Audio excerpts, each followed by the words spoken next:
our workforce has gone from 30 to 18, and it might be going. BC's softwood lumber sector is grappling with huge new U.S. tariffs that could put sawmills like this one out of business. Imagine a country that decides it no longer needs its neighbors. It erects economic walls, raises tariffs, and declares, "We can manage on our own." At first glance, this sounds like a show of strength.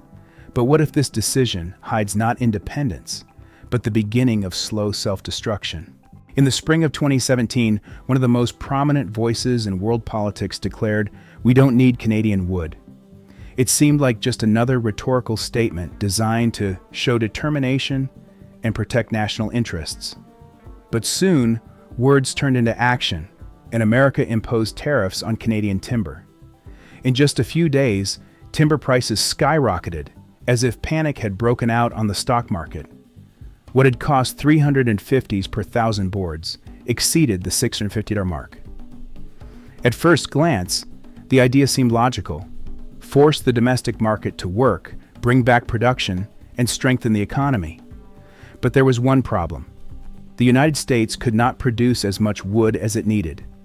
Even if every American sawmill worked non-stop, the country still would not be able to meet its own needs. And then a chain reaction began.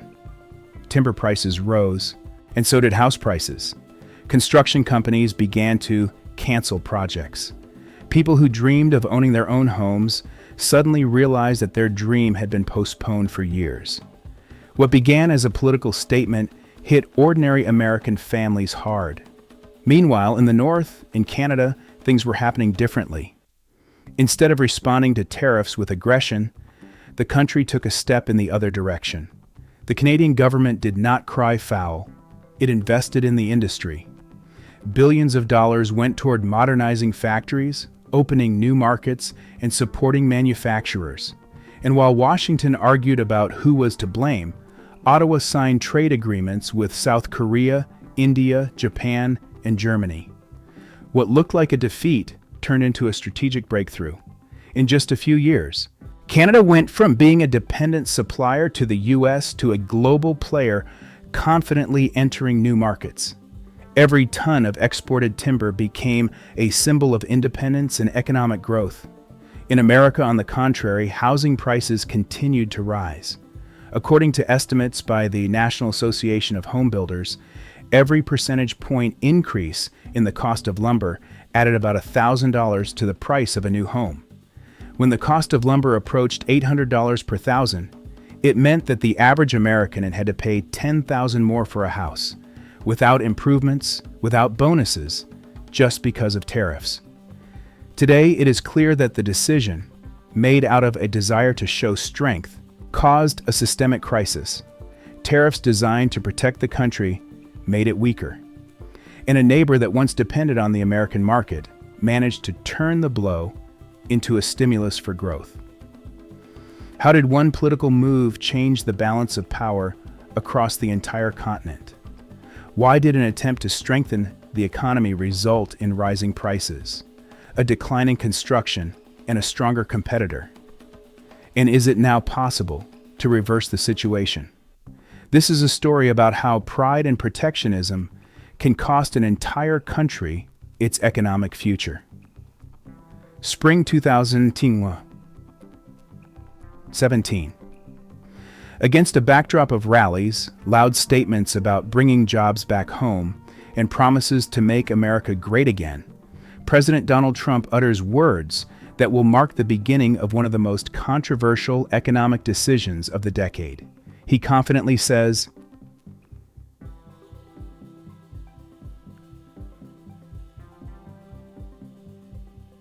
at first glance, it seemed like just another political statement aimed at domestic voters. But there was more to it than that, a desire to show independence from external supplies and demonstrate that the United States could supply its own markets. A few weeks after these words, the White House announced the introduction of tough tariffs on Canadian lumber imports. Officially, this was done to protect national security. Unofficially, it was to force American industry to work at full capacity and reduce dependence on Canada. The duty rates reached 24%. and some types of products were subject to additional anti-dumping taxes. To the average person, this sounds like a normal economic measure, but to the construction industry, it was like a hammer blow to the knee. The market reacts instantly. Just a week after the tariffs are announced, the cost of lumber jumps to $600 per thousand boards, and by the end of the month, it crosses the $650 mark. Panic swept through the trading floors.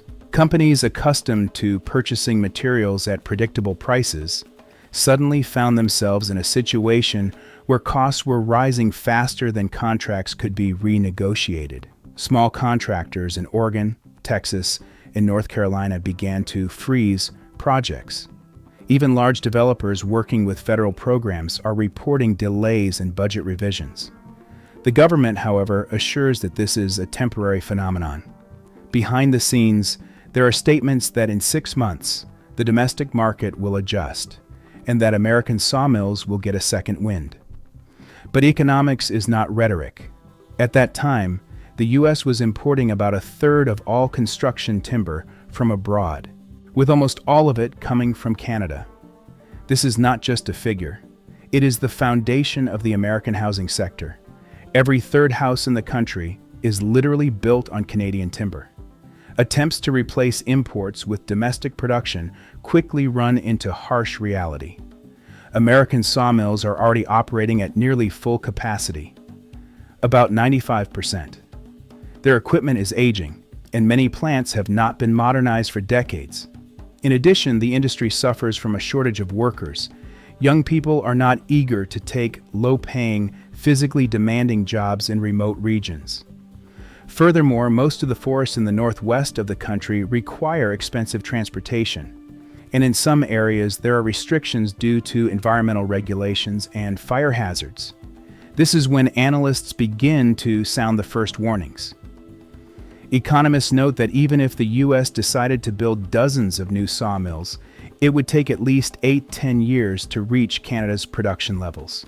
But instead of adjusting its policy, the administration continues to talk about restoring fairness. Meanwhile, the consequences are becoming increasingly apparent.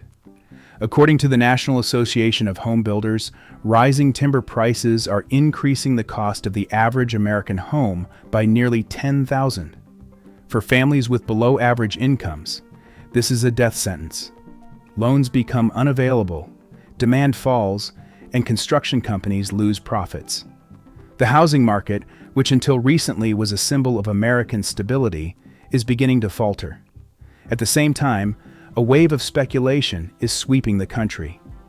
Middlemen are buying up timber in bulk and reselling it at a markup of up to 40%. In some regions, gray schemes of supply through third countries appear. For example, through Mexico, where Canadian companies began to send lumber, which then, after formally changing the country of origin, returns to the U.S. market. Officially, no one confirms such cases, but journalistic investigations find dozens of examples of suspicious transactions. By autumn, the situation is spiraling out of control. House prices are rising faster than wages.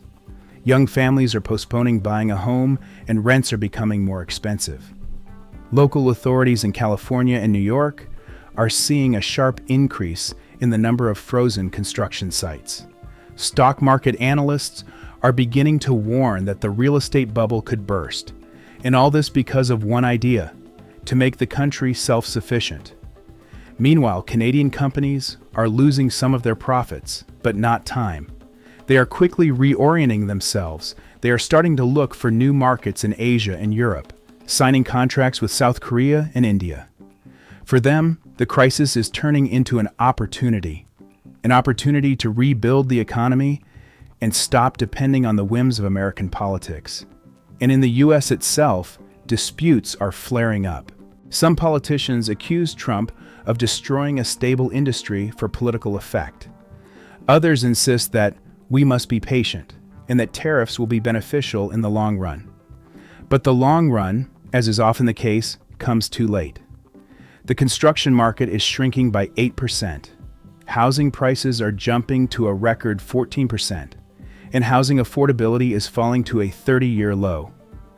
Thus begins a story in which one loud slogan about independence turns into an economic crisis affecting millions of families.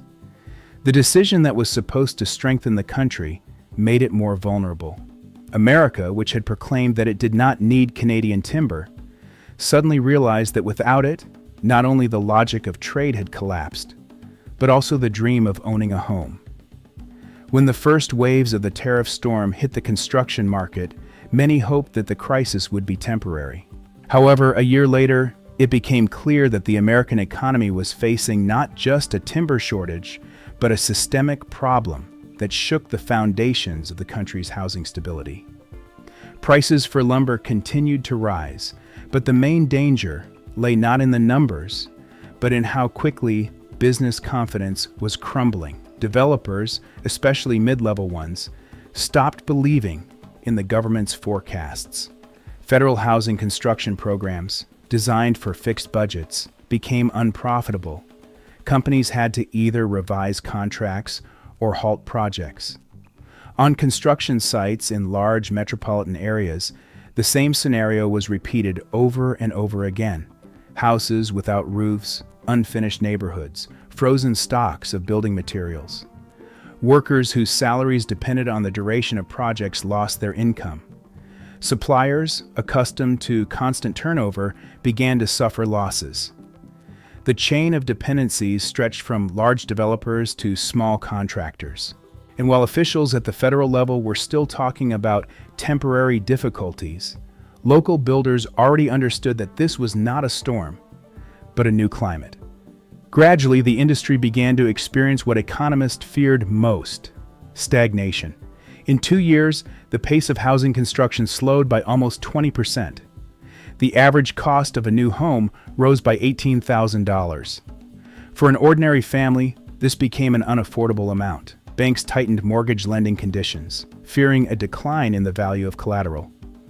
Young couples refused to buy, preferring to rent, and the rental market, in turn, responded with price increases.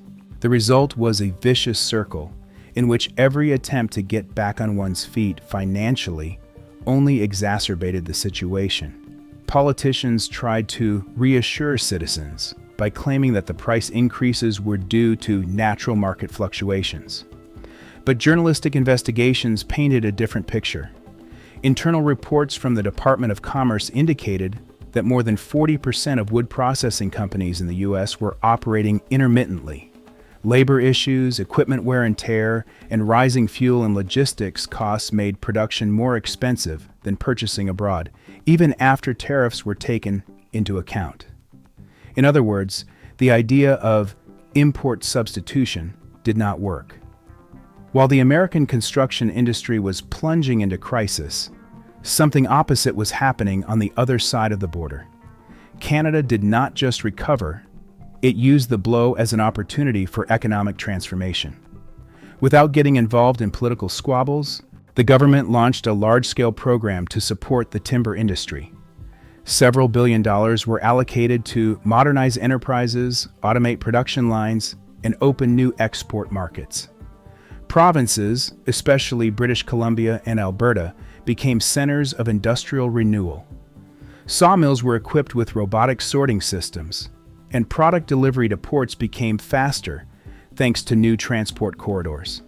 Canadian analysts noted that the crisis caused by tariffs accelerated what had been brewing for years: the transition from raw material exports to high value-added products.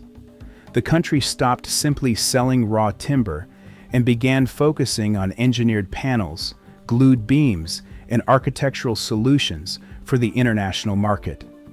At the same time, Canada began aggressive promotion in foreign markets.